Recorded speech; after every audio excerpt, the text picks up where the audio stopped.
Vamos aqui então dar sequência. Se você quiser salvar a sua cena para dar sequência depois ou para trabalhar com ela, né, ou para deixá-la guardada mesmo, você vem aqui em Save As, é bem simples para salvar, né, ele não te dá opção diferenciada aqui de tipo de arquivo, justamente ele vai salvar no tipo aí, né, no formato de cinema 4D, ele já está salvo ali, é só você dar o nome, então não tem segredo nenhum. É claro que depois nós veremos aqui as opções de importar e exportar, tá joia? Quando eu exporto, aí sim, eu posso escolher, né, um outro software aqui para receber esse meu arquivo. Então, eu posso trabalhar, eu criei esse ambiente aqui, eu quero trabalhar a parte aqui de interior dele dentro do 3D Studio Max. Então, posso exportar para ele aqui em outros formatos diferenciados. Nós vamos tratar isso aí um pouco mais adiante no curso. Eu vou pedir um novo. Vamos começar então a ver aqui, né, o painel de animações aqui abaixo. Então, vamos trabalhar um pouquinho com esse painel. Deixa eu somente aqui redimensionar um pouquinho para que ele apareça 100% aqui no vídeo, para que dê para a gente acompanhar legal. Perfeito. Aqui tendo então esse meu painel, né, nós podemos fazer o seguinte. Aqui eu vou inserir primeiro um objeto para depois nós começarmos a animar e eu explicar um pouco essa linha do tempo ali, como funcionam essas animações. Normalmente a gente faz isso com uma esfera mesmo, poderia, claro, ser qualquer objeto. Vou deixar ela aqui no canto esquerdo e vou fazer com que ela se anime, né, chegando até aqui o meu canto direito. Para isso, preciso utilizar então a linha do tempo. Essa linha aqui abaixo, onde tem essas marcações, nós chamamos de linha do tempo. Cada ponto dessa linha do tempo, automaticamente aqui, né, por padrão, ela está indo do 0 ao 90. O 0 aqui é o frame ou quadro inicial e o final é o 90. Cada um desses quadros, né, nós chamamos de tempo de ocorrência da animação. Então, ela tem aqui 90 quadros. Mas então são o quê? 90 minutos, 90 segundos? Não.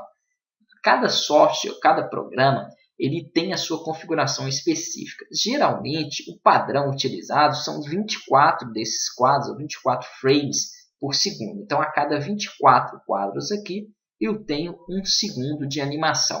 Com 90 aí, eu teria o quê? Quase 4 segundos, né? Vai dar 3 segundos e meio mais ou menos. Então, pouquinha coisa mesmo.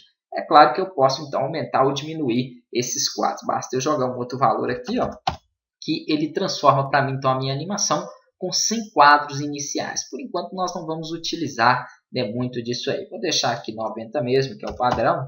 Depois nós trabalhamos aí animações maiores e alteramos, editamos aí esse valor. Então vamos lá. Aqui, para que eu crie uma animação, um movimento qualquer aqui dentro da minha área de trabalho, eu preciso de pelo menos 2 quadros, ou seja, um quadro inicial e um quadro final. Mas eu tenho 90. Sim, eu tenho 90 quadros aqui para que eu possa trabalhar. O quadro que define a posição de um objeto é chamado quadro-chave. Então, eu tenho aqui meu objeto aqui nessa parte à esquerda. Se eu não coloco um quadro-chave, é como se ele não existisse ali. Como que eu faço para colocar um quadro-chave? Aqui eu tenho as opções então, de playback, né, para poder voltar, dar início à animação, entre outros. E aqui eu tenho as minhas opções de quadros, tá? Bem nessa área aqui, né, à direita, onde eu estou passando o meu mouse. Então, aqui é onde eu vou trabalhar esses recursos para a minha animação. Aqui eu tenho o Keyframe Selection, justamente para poder selecionar os keyframes, né, o Auto Keying, para colocar quadro-chave automático, e aqui um Record Active Objects, que nós vamos entender também aí um pouco mais adiante como que funciona, né, ambos os valores. Quando eu clico, por exemplo, aqui em Keyframe Selection, marco essa opção, ele me dá aqui a opção de objeto ativo. Então, se eu tiver com o objeto selecionado, ele coloca para mim, né, no quadro selecionado que eu tenho ali, um keyframe. Ele é bem interessante, ele serve aí para utilizar, né, um objeto como seleção para quadros. Depois nós vamos entender melhor, então, essas diferenças. Eu quero aqui que vocês entendam também que, de acordo com esses valores abaixo, né, esses dados, na verdade, abaixo aqui, eles fazem parte diretamente da sua animação. Então, por exemplo, ele está marcando a posição do X, que é o único eixo que eu mexi, olha lá, ali com menos, quase 3.000. Vamos colocar aqui redondo, então, para facilitar. Menos 3.000. Perfeito. Eu sei, então, que menos 3.000 é justamente esse lado aqui. Se eu fizer uma animação com esse meu objeto e depois, no final dessa animação, eu quiser que ela volte para o mesmo ponto inicial, é esse valor que eu tenho que tomar como referência. Então, ajuda muito esses valores aqui abaixo nessa hora, né, de trabalhar a animação. Por enquanto não vamos mexer aqui nem com o tamanho, nem com a rotação. Nós vamos trabalhar primeiro, já na próxima aula, somente aqui a posição dos objetos.